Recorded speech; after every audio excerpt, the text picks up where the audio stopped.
আমার সকল বন্ধুদের জানাই প্রিয়া ইফসার কিচেনের থেকে গণেশ চতুর্থীর প্রীতি ও শুভেচ্ছা।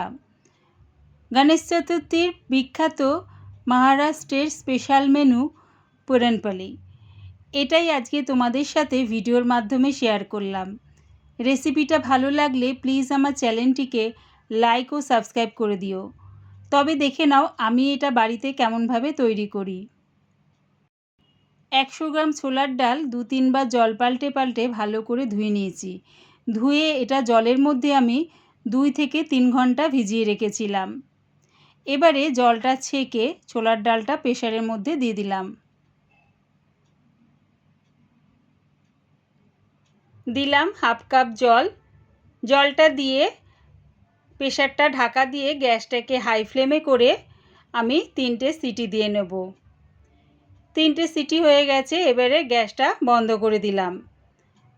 দেখো ডালটা খুব সুন্দরভাবে সেদ্ধ হয়ে গেছে। দেখো 3টে সিটিতেই ডালটা একদম ভালোভাবে সেদ্ধ হয়ে গেছে, আর জলটাও কিন্তু শুকিয়ে গেছে। হাফ কাপ জলেই কিন্তু ডালটা ভালোভাবে সেদ্ধ হয়ে গেছে। ডালটা ঠান্ডা হয়ে গেলে মিক্সির জারে দিয়ে কোনো রকম জল ব্যবহার না করেই পেস্ট করে নিলাম। দেখো কোনো রকম জল ব্যবহার না করেই ডালটা আমি পেস্ট করে নিয়েছি। গ্যাসটাকে মিডিয়ামে রেখে একটা কড়া বসিয়ে দিয়ে এর মধ্যে দিয়ে দিলাম 1 চামচ ঘি। ঘিটা একটু গরম হয়ে গেলে কড়ার চারপাশটা লাগিয়ে নিয়ে পেস্ট করা ছোলার ডালটা দিয়ে দিলাম। দিচ্ছি এর মধ্যে আখের গুড়। তোমরা চাইলে চিনি ব্যবহার করতে পারো, তবে আখের গুড় দিয়ে পুরনপোলিটা খেতে বেশ ভালো লাগবে। আখের গুড়টা ছোলার ডালের সাথে ভালো করে মিশিয়ে নিয়ে গুড়টাকে মেল্ট হওয়ার জন্য অপেক্ষা করলাম। দেখো গুড়টা মেল্ট হয়ে গেছে। এবার এর মধ্যে দিয়ে দিলাম হাফ চামচ ছোটো এলাচের গুঁড়ো। এলাচ গুঁড়োটা দিয়ে ভালো করে ডালের সাথে মিশিয়ে নিয়ে ডালটা একদম আমি শুকিয়ে নেব, যতক্ষণ না এই কড়ার গা থেকে উঠে আসবে। দেখো ঠিক এরকম একটা মণ্ড তৈরি হয়ে যাবে, মানে ডালটা খুব সুন্দরভাবে আমার শুকিয়ে গেছে। এবার এটা নাবিয়ে আমি ঠান্ডা করে নেব। যতক্ষণ এটা ঠান্ডা হচ্ছে আমি ময়দাটা মেখে নিচ্ছি। পুরনপোলি করার জন্য আমি ময়দা নিলাম 2 কাপ। তোমরা চাইলে আটা ময়দা মিশিয়েও করতে পারো বা শুধু আটা দিয়েও করতে পারো। সামান্য একটু নুন দিয়ে 2 চামচ রিফাইন তেল দিয়ে ময়দাটাকে ভালো করে মাখিয়ে নিলাম। তারপরে অল্প অল্প জল দিয়ে ময়দাটা মাখিয়ে নেব। একবারে বেশি জল দিয়ে ময়দাটা মাখিও না। দেখো ঠিক অল্প অল্প জল দিয়ে ময়দাটা ভালো করে মাখিয়ে নেব। ময়দার ডোটা আমার রেডি হয়ে গেছে। এবারে এর মধ্যে একটু রিফাইন তেল ওপরে বুলিয়ে নিলাম, তাহলে কি হবে ওপরের দিকটা শক্ত হয়ে যাবে না। চাপা দিয়ে 5 মিনিটের জন্য এটা রেখে দিলাম। 5 মিনিট পর চাপাটা খুলে ময়দার ডোটা আবার একটু মাখিয়ে নিচ্ছি। মাখিয়ে পুরনপোলি করার জন্যে ছোট ছোট লেচি কেটে নেব। দেখো ঠিক এরকম ছোট ছোট লেচি কেটে নিচ্ছি।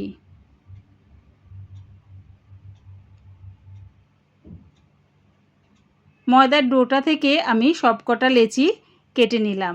এবারে ছোলার ডালের পুরটা থেকেও আমি লেচি কেটে নেব। খুব একটা বেশি ছোট ছোট করব না। দেখো পুরটা আমি ঠিক এরকম বড় বড় করে গোল করে রেখে দিলাম। এই রকমভাবে যদি ছোলার ডালের পুরটা থেকে গোল গোল করে রাখা হয়, তাহলে দেখবে সবকটা পুরনপোলির পুরটা একই মাপের হবে। একটা ময়দার লেচি নিয়ে আঙুল দিয়ে ঘুরিয়ে ঘুরিয়ে এরকম বাটি করে নিলাম। তারপরে ওই ছোলার ডালের পুরের একটা গোল নিয়ে ময়দার ডোটার মধ্যে দিয়ে দেখো এরকম আঙুল দিয়ে চেপে চেপে ময়দার মুখটা এরকম বন্ধ করে দিলাম। খুব সুন্দরভাবে ঠিক এই রকমভাবে ময়দার ডোটা বন্ধ করো। তারপরে দেখো এরকম 2 হাত দিয়ে ঘুরিয়ে গোল করে নিলাম। মুখটা যদি খুব সুন্দর করে বন্ধ করা হয়, তাহলে বেলার সময় বা ভাজার সময় ছোলার ডালের পুরটা বেরিয়ে যাবে না। দেখো আবারও ওই আঙুল দিয়ে ঘুরিয়ে ঘুরিয়ে বাটি করে নিলাম। তারপরে ছোলার ডালের পুরটা দিয়ে আঙুল দিয়ে চেপে চেপে ময়দার মুখটা ঠিক এই রকমভাবে মোমো যেরমভাবে মোড়া হয় ঠিক এই রকমভাবে মুড়িয়ে গোল করে সব কটা আমি এই রকমভাবে রেডি করে নেব। চাকির মধ্যে সামান্য একটু রিফাইন তেল দিয়ে চাকিটা আর বেলুনটা মাখিয়ে নিলাম। তারপরে একটা লেচি নিয়ে আলতো হাতে দেখো এরকমভাবে প্রথমে আঙুল দিয়ে ভেতরে যে পুরটা আছে ভালো করে ছড়িয়ে নিলাম। তারপরে বেলুন দিয়ে বেলে নিচ্ছি। একেবারে চাপ দিয়ে বেলো না, তাহলে কী হবে, পুরটা ফেটে বেরিয়ে আসবে। তাই আলতো হাতে এইরকমভাবে বেলে নিলাম। গ্যাসটাকে মিডিয়ামে রেখে একটা তাওয়া বসিয়ে দিয়েছি।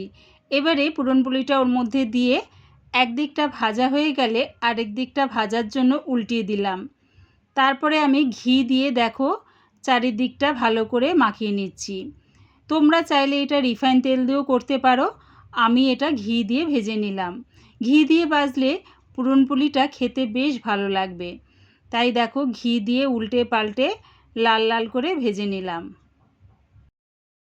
দেখো দুদিকটা খুব সুন্দরভাবে ভাজা হয়ে গেছে। এবারে নামিয়ে নিচ্ছি।